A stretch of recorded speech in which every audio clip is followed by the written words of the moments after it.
Welcome to the HAYVN Hubcast, a place to learn what business leaders, owners, and professionals are doing to navigate and grow in today's market. Hear from industry experts on everything from marketing, leadership, financing, and more. Brought to you by HAYVN, a co-working space where you can connect, create, and get stuff done.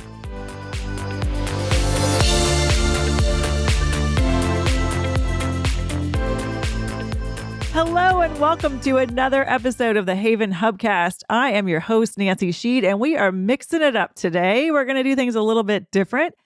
I'd like to welcome to the Hubcast Virginia Juliano of Virginia Juliano Strategic.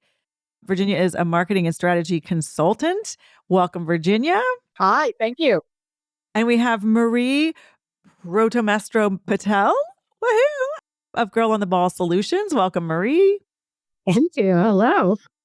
Marie and Virginia and I are a few of the founding members or beginning members, I don't know how we want to say it, of the HAYVN Marketing Collective. And that is a group that meets once a month on Fridays, almost every third Friday. Don't quote me. And what we do is sort of get together and bring our brain power together to talk about what we're seeing in marketing trends, learn best practices for our own businesses, but also to share our experience, wisdom, and advice with members of the HAYVN community who come in and ask the experts panel. So it's kind of a great opportunity to sort of collaborate and sort of get more than the sum of all of our brains on stuff. And today at HAYVN, we were talking about marketing trends or shifts as it ended up evolving going forward into 2026. And it was just kind of a way to think about doing maybe marketing differently, how people should prioritize, what they should focus on versus maybe what they should let go. And I don't know, I thought it was a great conversation, but I'd love to hear from each of you all sort of what resonated, how you saw it. We saw some nodding, we saw some consistencies. But Virginia, I'll put you on the spot first. How do you think today went, and or what were your takeaways that you think are worth sharing to wider audiences or putting into practice? Nancy, I think you did an amazing job today in really distilling down the sort of the top things that marketers, and actually one of the things you said is that we're all marketers now, which is very true, can really take away and have insight on. So I would say some of the things that really jumped out at me was a beautiful image that you created that was showing how AI is now permeating everything. So all the other things that are happening, AI is going to be part of it. And so it's just about getting familiar with that and embracing it.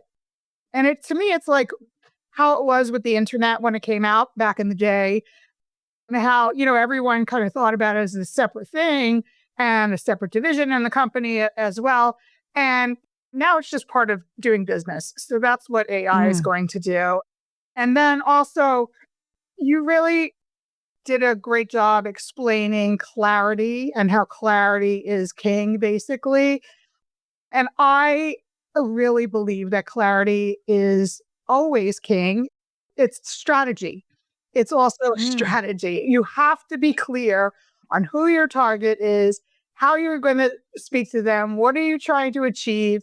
So clarity is something that's never been out of style, but I think it's becoming even more important. Exactly. And it was, for a little backstory, the presentation I did today was based on sort of researching and getting opinions and information from other research and marketers. So I think that probably also comes from marketers and branders and message makers understanding that if you're not clear, it doesn't matter how snazzy the message is or how great the marketing is, if you don't have the clarity in sort of who you're talking to, what it is that you do and everything else, that's it. So I appreciate that sort of narrowing in on that foundation. And also, Virginia, what I've put myself out there is just because we do it for others, it doesn't mean it's easy to do for ourselves.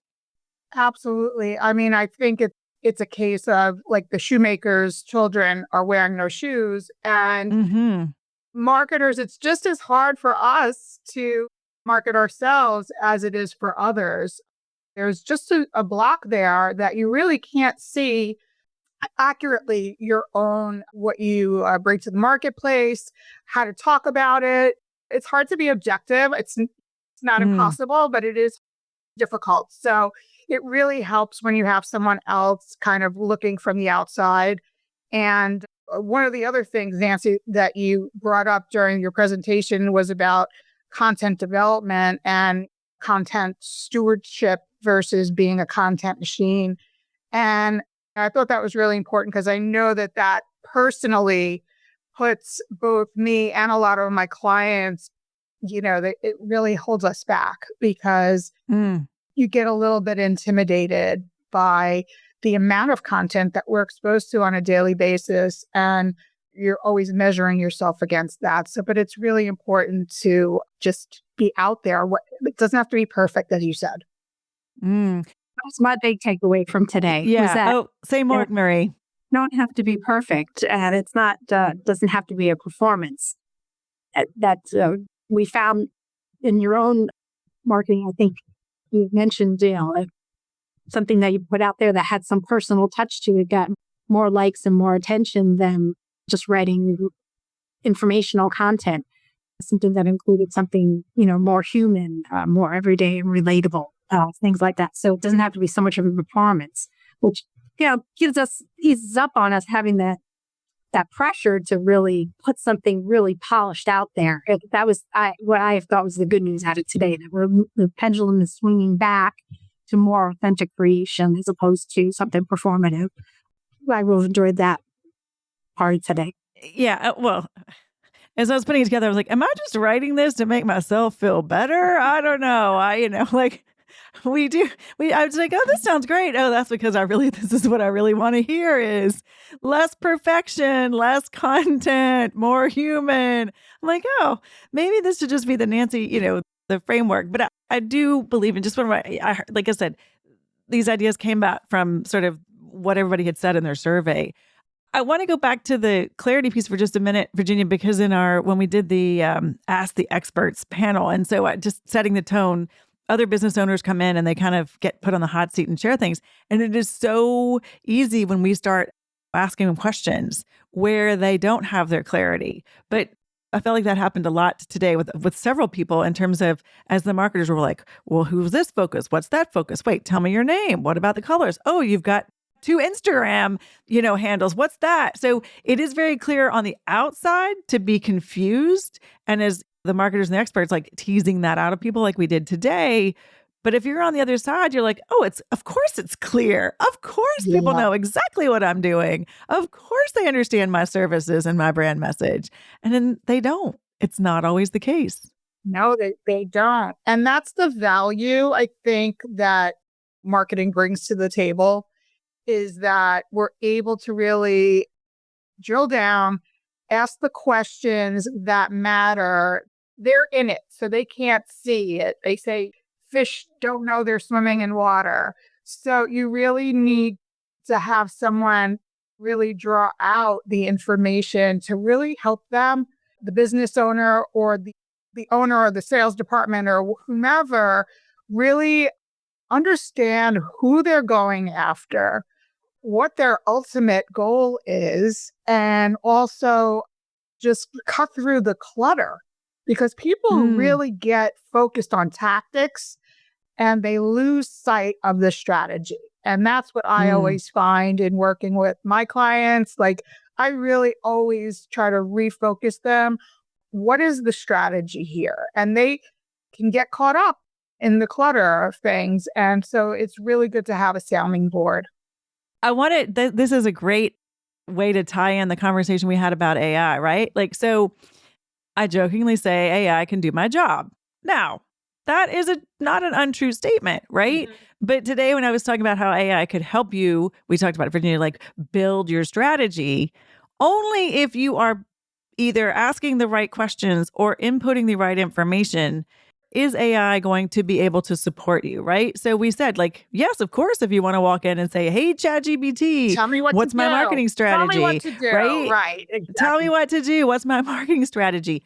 if you aren't clear in what your goals are, who you're trying to reach, and yes, okay, chat might ask you those questions, but if you aren't really, really, really, really distilled down, and I think that's where the good input in elevates AI to help you, again, not necessarily execute your strategy, but sometimes you don't even know what you need to have pulled out of you, and AI is not doing that. So I love that sort of what we're able to tease out and get clear. AI could maybe elevate it or poke a few holes or give you a few directions, Right. but it can't do that for you right this minute. Not yet. Right. This would be a very different occasion. Yeah. One of the examples that came up today during our meeting, which somebody was interested in writing a book, and that's great. It's a great goal. But we really dug into in asking our questions as marketers, like, what is the goal of this book? Is it to just sell the book? Or is it, which is a fine goal or difficult goal, but a goal nonetheless, but is it in support of a core service that you are really trying to put forth out there that really drives your business? Are you trying to be a thought leader that can get speaking engagements? Like, what is the main reason that you're doing this? And really, it's a little bit of psychology work as well. 100%, even though we hear that AI is becoming people's therapist.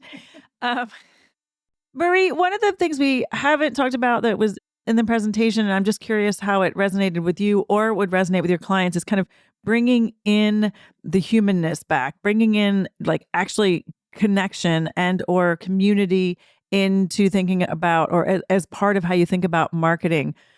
What is that, if you don't mind me putting on the spot, what does that look like to either you or to how you work with your clients? It makes it feel almost more engaged. So it feels less like marketing and more like relationship building or trust or familiarity.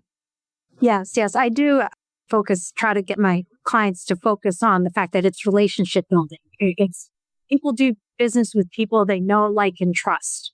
And at the core of that is building the relationship. So, we have all these bells and whistles and tactics to do in marketing. A lot of it's digital.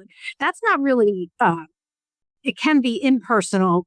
There's a way to massage it to be a little bit more personal. But in the end, not to think of it as a tactic, but to roll it back and really think about not as marketing, frame it as relationship building and do all the things based on that.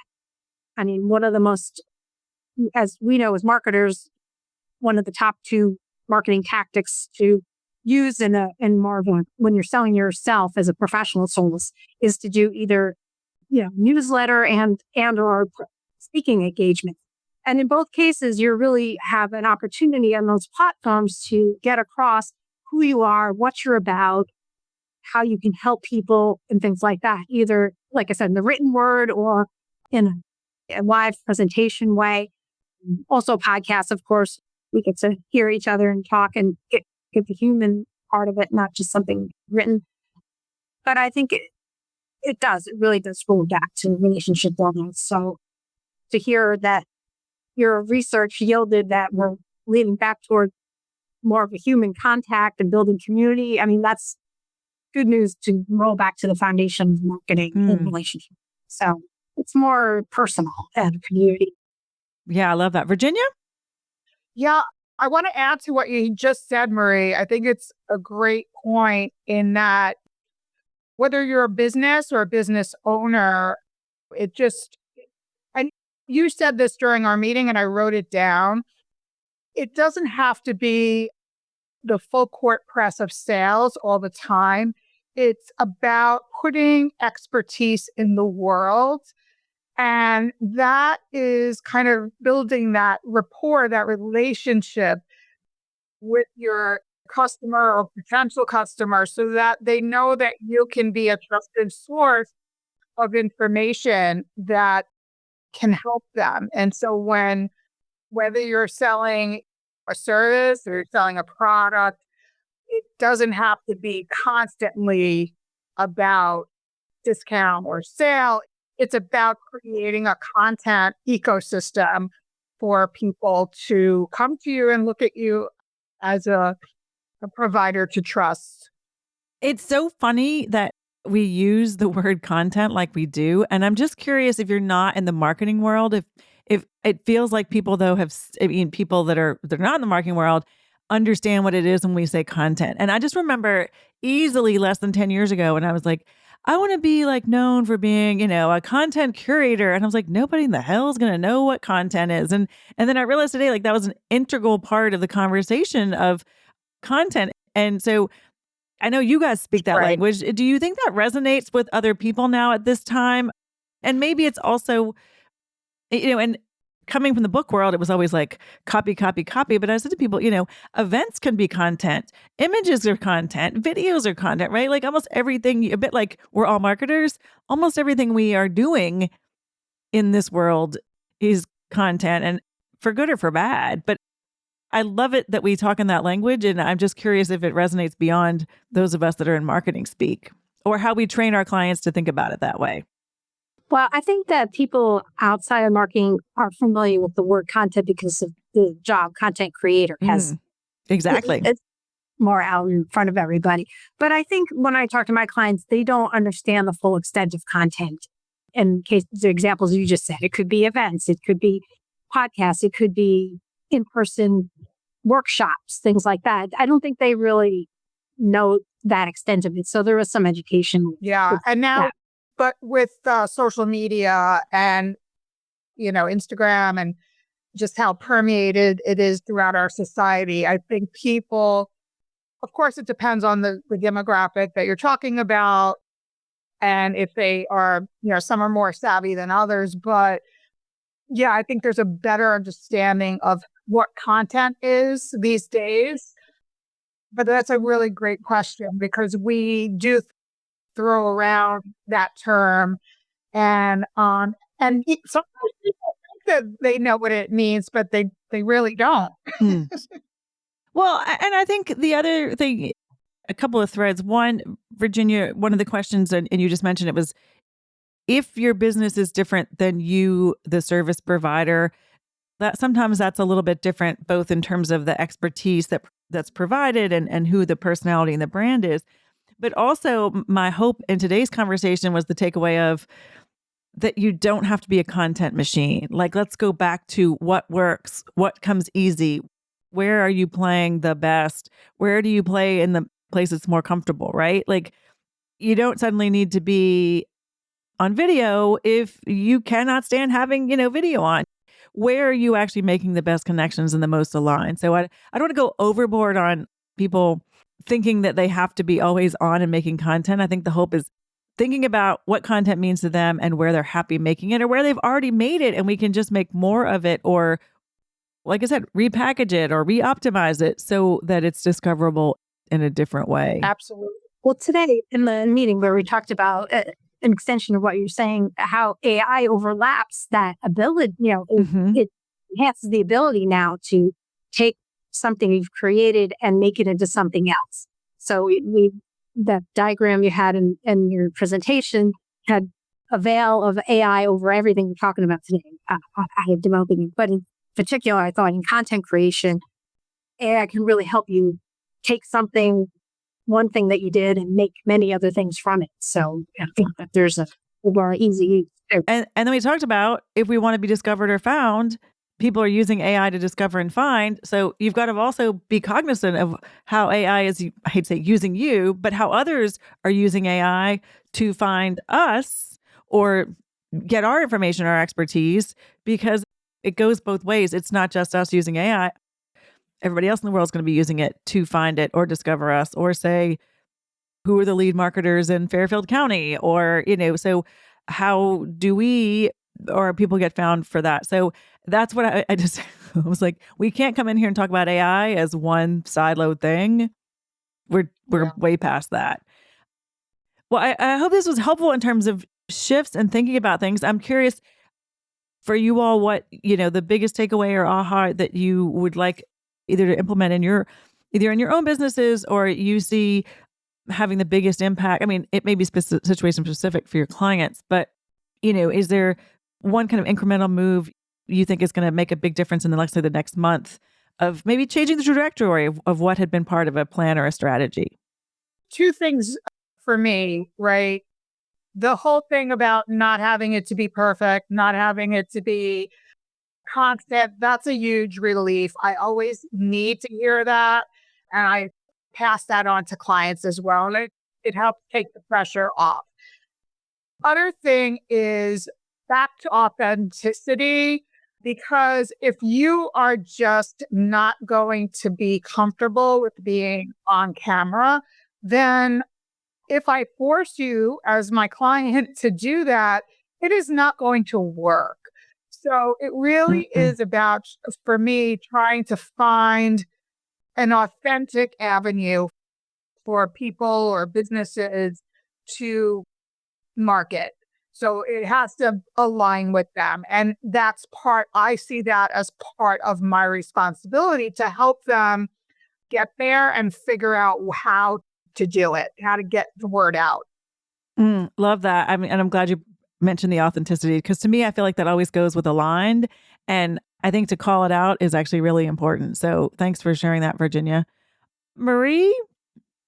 Yeah, my biggest takeaway today had to do with, I think it had to do with the community building aspect that you were talking about. Leaning back toward human being with humans and not so much just noise and clutter. It's really building authentic and good relationships. That to me always resonates in general, but to hear that's more of what you see coming in 26, I enjoy hearing that. Oh, fantastic. And I just want to point out, look at us. We're living it, right? We were in community today. We're showing up today, not perfect, but we're not performing. We're being present. So I want to give everybody, give us all like a little pat on the back. Thank you for saying that, Nancy. For doing that. Thank you. High fives Yeah, of course. all around. Of course. Well, I think we got to practice what we preach, right? Like I always say, do as I say, not as I do. And I don't think that's fair. We doing that today too, that we're not part of the collective, that they were just really fabulous business owners. Now, just interested in having that personal touch, being in person with people, having that community. Like these are other fellow business owners. They know what I'm going through, right. Can empathize and sympathize, and that's the intangible that. Well, it was. And then there wasn't the like, oh, I'd like to do business with you. It's much more like, oh, I have ideas for you. Oh, let me share this with you. Oh, are we all going to be able to be connected after this? And I have to believe that as a significant impact over sending out 100 emails that might have a 20% open rate that's trying to sell something, right? Where ultimately the relationships do it.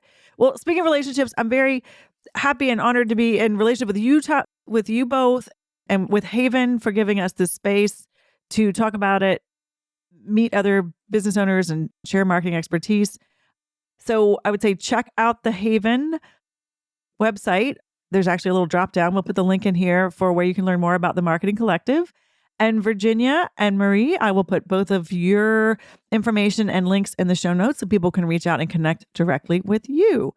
Can we also put a link to our marketing meetup LinkedIn page? Oh, 100%. Speaking of connection. Yes, 100%. Thank you for that reminder. And so we'll make it public. So the LinkedIn page, the information on HAYVN, information about where you can reach all three of us. And then I'll put a link to the presentation on there as well so people can know what we were talking about and not hear it in abstract. Great idea. Thank you all for being here. Have a great rest of your day. And thanks for listening to the HAYVN Hubcast. Thank you, Nancy. Thanks, Nancy. Thanks for listening to the HAYVN Hubcast, a place to learn what business leaders and owners are doing to navigate and grow in today's market. Please leave a review on Apple Podcasts and subscribe on your favorite podcast app. HAYVN is a co-working space and virtual community located in the heart of Fairfield County, Connecticut. HAYVN is a hub for business owners and professionals to connect, create, and get stuff done. Find out more about the HAYVN community online at hayvn.com. That's HAYVN.com. HAYVN Hubcast is produced by Sound Advice Strategies.